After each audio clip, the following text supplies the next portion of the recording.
Horizon Forbidden West is shaping up to be an incredible game judging from the gameplay trailer. So let's break it down together and see how the sequel aims to be better than its predecessor and why you should be excited about it.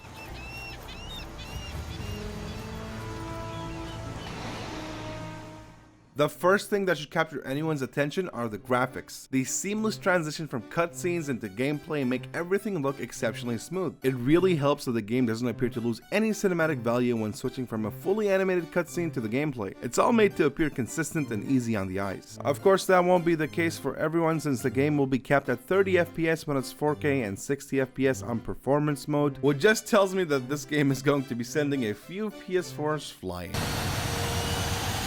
Let's talk about the new mechanics that didn't exist in the first game. When using Aloy's scanner, you will see yellow lines or dots that indicate if a certain object is climbable or not. This is a great addition because it can add some much needed platforming and make you feel like a badass for pulling off certain types of jumps. We also have a Breath of the Wild style glider, which can only mean that the open world is vast enough where we would be needing to glide throughout the map. This of course can also add to the platforming, and I do hope both mechanics are utilized to create some puzzles. Ripping off Breath of the Wild is always a good choice. I mean, have you seen Genshin Impact? Aloy can now dive underwater and remain there indefinitely. This adds another layer of exploration that would make every Subnautica player turn their head. Of course, if there are underwater sections, then there has to be underwater creatures. I'm crossing my fingers that we will be encountering a bunch of sharks and maybe a larger than life whale. I don't know. I think it would be pretty cool. Speaking of large scary mammals, there's a huge fight sequence against a giant mammoth that displays the combat in its most glorious fashion. In the lead up to it, we see Aloy deploy smoke bombs and pull off some combos like it's a fighting game. I'm not even kidding, look at this sequence.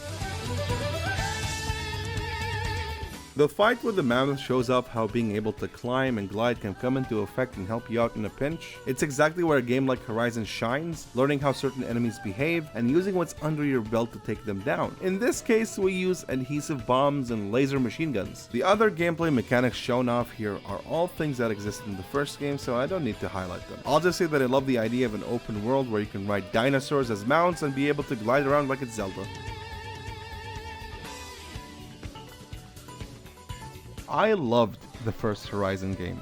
There was something very special about it when it first came out. I think to me, it was a pure spectacle of it all. Learning about this new wildlife while maneuvering the world felt rewarding, even more so when you understood that every enemy in the game operates in a different way and you'd have to utilize every weapon in your arsenal to fight them. The story is also something I became invested in nearing the end of the game. It was a slow burn for sure, but by the time you realize the secret to why the world is the way it is and understand the villain's motivations, it instantly becomes one of the most memorable sci-fi stories. The only bad thing that the first Horizon game seemed to do was have poorly written human stories or characters, and I think this newest entry might rectify that. In the new gameplay trailer, we get a glimpse into the story of the upcoming game. Aloy is investigating the Blight, a strange disease that is plaguing the earth and killing all the crops and wildlife. She believes she can find the cure by investigating the ruins of the old world to find the technology to cure it. It's pretty much the same concept as the first game, but now with an added twist. During her travels, she runs into a rebel group that can also control and override machines. This means that the story has the potential to give us a cast of human characters that would oppose Aloy. Not that they didn't exist in the first game, but they were very much treated as secondary threats, while these guys appear to be the main opposing force. My theory is that this new group of rebels have been taught by none other than Silence from the first game. He was the most mysterious and well-written character in the first entry, and his ending with Hades was left open-ended for a reason. If this translates to him being the antagonist of the sequel, then I think that would be the perfect struggle for Aloy since she helped him get what he wanted. Also, he is charismatic enough to be the villain. Not only that, but we get to see a familiar face in Erend. Another critique that I had of the first game was that Aloy's story felt very lonely. Despite her being able to befriend a lot of people, it never felt like she had a companion in the story. If they managed to make Erend a recurring character and maybe add a few more people to the mix, then I'm a happy camper. I do expect quite a lot out of this game because I am a fan of the first one. I really hope they deliver a great game that feels next gen. It also helps that Horizon is a brand new IP in comparison to other titles, so it makes me want to root for it even more. Thank you for watching. Remember to like, comment, and subscribe.